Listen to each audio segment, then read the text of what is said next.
अपने विद्यालय में श्री जी बाबा सरस्वती विद्या मंदिर में अपने श्री निर्मल जी, श्री राकेश जी के नेतृत्व में और बालिका विभाग में श्रीमती नीलम जी, रचना जी के नेतृत्व में ट्रैफिक रूल्स के संदर्भ में सभी भैया बहनों को अवगत कराया जा रहा है।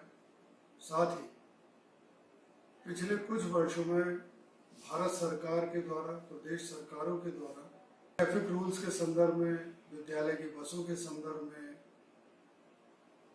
और बच्चों के व्यक्तिगत वाहनों से, स्पेशली साइकिल और पैदल आने वाले बच्चों को किस प्रकार यातायात के नियमों का पालन किया जाए, इसके संदर्भ में जागरण अभियान अपने विद्यालय में प्रारंभ किया गया। इसके अंतर्गत रोड की किस साइड में हमको पैदल चलना चाहिए, किस साइड साइकिल से चलना चाहिए,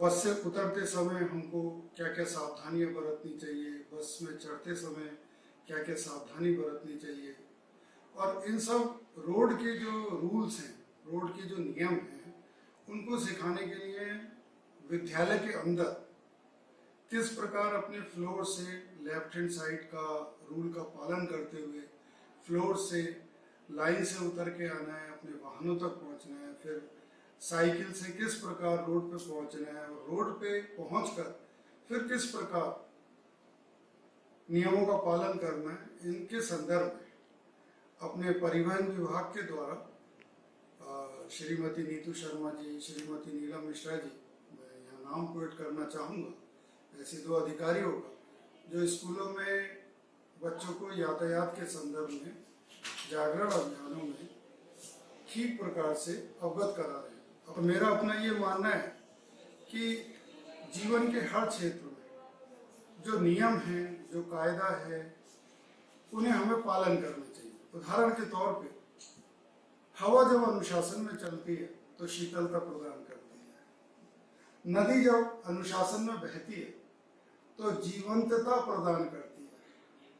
ये दो ऐसे एक उदाहरण है जल और वायु का कि जो अनुशासन में रह के शीतलता और जीवन प्रदान करते हैं। ऐसे हमारे जीवन में भी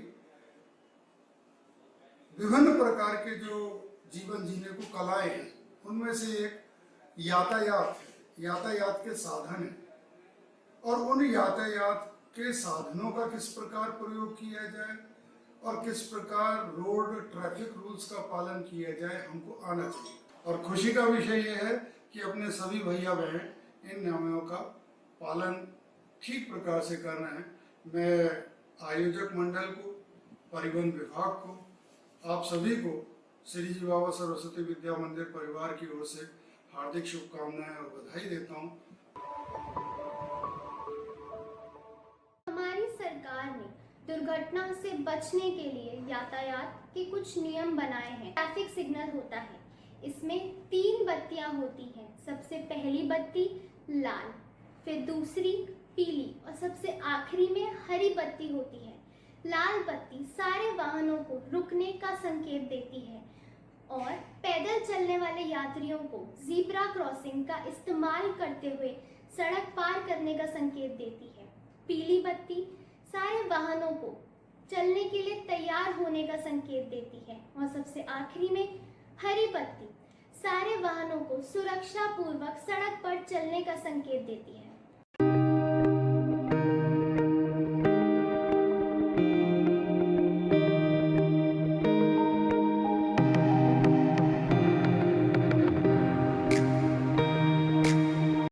नियम 1 अक्टूबर 2020 के तहत वाहन चलाते समय मोबाइल फ़ोन का उपयोग सख्त वर्जित है।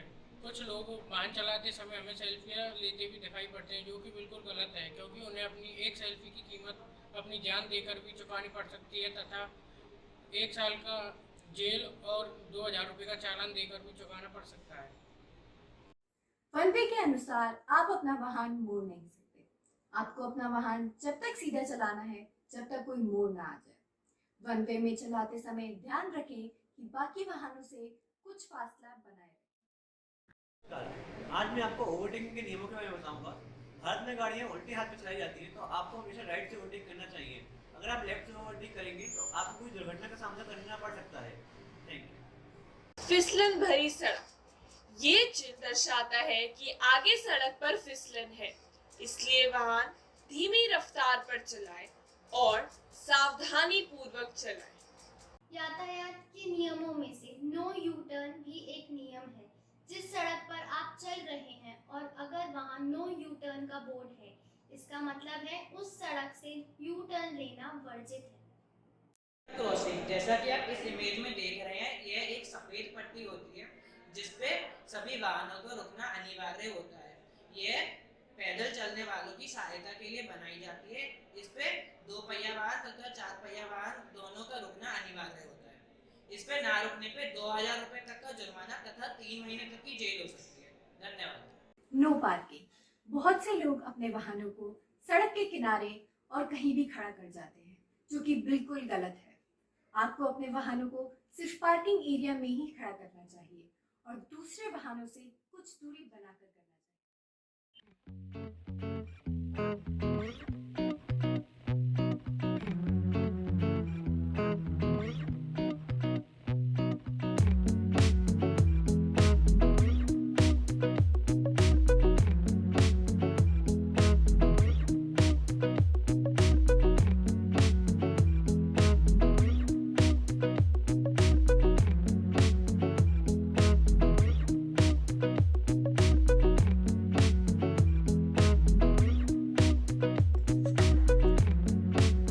वियरिंग सीट बेल्ट, हमेशा जब भी हम कोई भी व्हीकल चलाएं तो हमेशा हमको सीट बेल्ट पहनकर ही व्हीकल चलाना चाहिए। आजकल के समय पर ज्यादातर एक्सीडेंट सीट बेल्ट ना लगाने के कारण होते हैं। अगर आप किसी भी ट्रैफिक पुलिस के द्वारा पकड़े जाते हैं तो आपको 1000 से 2000 रुपए का जुर्माना भी भरना पड़ सकता है, इसीलिए हमेशा सीट बेल्ट पहने। आप इस इमेज में देख ही रहे हैं कि हमें अपनी वाहन की सर्विस समय समय पर करानी चाहिए, जिससे कि आप सड़क पर एक बड़ी दुर्घटना से बच सकते हैं। आप सभी को मेरा नमस्कार। मैं विशाल राघव, श्री जवाहर का छात्र, आप सभी को यहाँ पर ओवर स्पीडिंग के बारे में बताने आया हूँ। जैसा कि आप सब लोग देख रहे हैं, इस मीटर में ये लगभग 120 की स्पीड पर गाड़ी का मीटर है, तो इससे आपकी जान को खतरा हो सकता है। और 2018 की रिपोर्ट के तहत 100% एक्सीडेंटों में से 66% एक्सीडेंट केवल और केवल ओवर स्पीडिंग की वजह से हुए हैं। और मेरा आप सबसे यही कहना है कि आप लोग अपनी गाड़ी को कम से कम स्पीड में चलाएं, जो कि रोडों पर लिखी रहती है कितनी स्पीड अनिवार्य है उस रोड की, और उस स्पीड से ऊपर ना जाए, नहीं तो आपका 2000 से लेकर 3000 तक का चालान हो सकता है। धन्यवाद। वाई इंटरसेक्शन, यह चिन्ह दर्शाता है कि आगे जाके रोड 2 रास्तों में डिवाइड हो रहा है। कृपया अपनी वाहन की गति धीरे कर ले।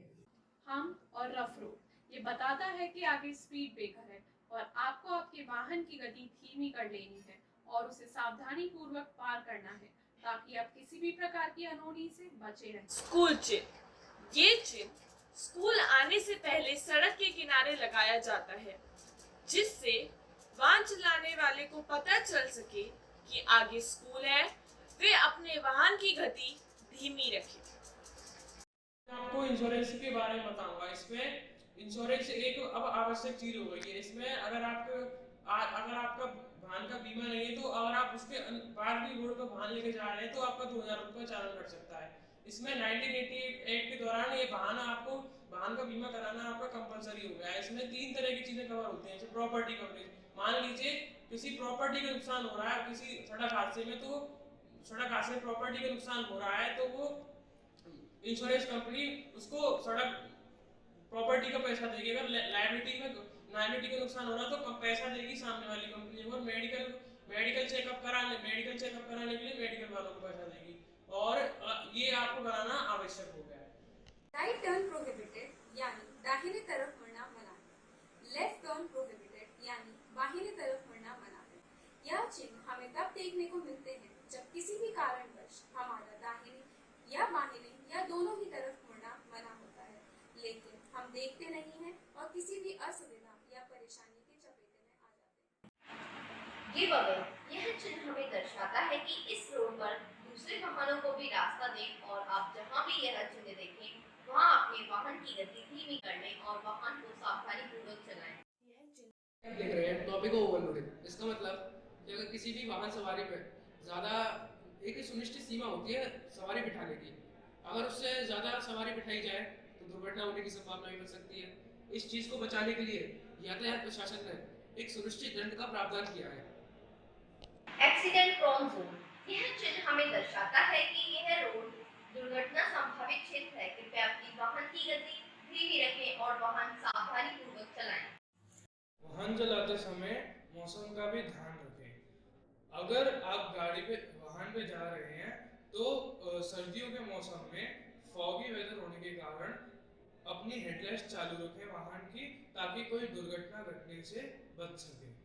ये चिन्ह आपको ये दर्शाता है कि आप जिस रास्ते पर जा रहे हैं आपको वहाँ पर कुछ पशु भी मिल सकते हैं, इसलिए अपना वाहन धीमा करके चलें और सावधानी से चलें। हमें रास्ते पर चलते समय 3 पट्टी का ध्यान रखना चाहिए। जो पहली पट्टी होती है राइट साइड हमारे, वो ओवरटेकिंग के लिए होते हैं, हम गाड़ी स्पीड चला सकते हैं। सेंटर लाइन जो होती है उसमें हम गाड़ी स्लो कर सकते हैं, और जो उस बराबर थर्ड लाइन जो होती है उसमें हम गाड़ी को मूवमेंट कर सकते हैं। कृपया रास्ते पर चलते समय इन तीनों पट्टी का विशेष ध्यान रखें। वाहन चलाते समय म्यूजिकल इंस्ट्रूमेंट्स का प्रयोग ना करें, इससे आप दुर्घटना के शिकार हो सकते हैं और यातायात विभाग द्वारा आप पर चालान भी किया जा सकता है। इसलिए कृपया कर म्यूजिकल इंस्ट्रूमेंट्स का यूज ना करें। रिवर अहेड, यह चिन्ह यह दर्शाता है कि आगे सड़क खत्म हो रही है और नदी के पास आ सकते हैं। कृपया अपने वाहन की गति धीमी कर लें।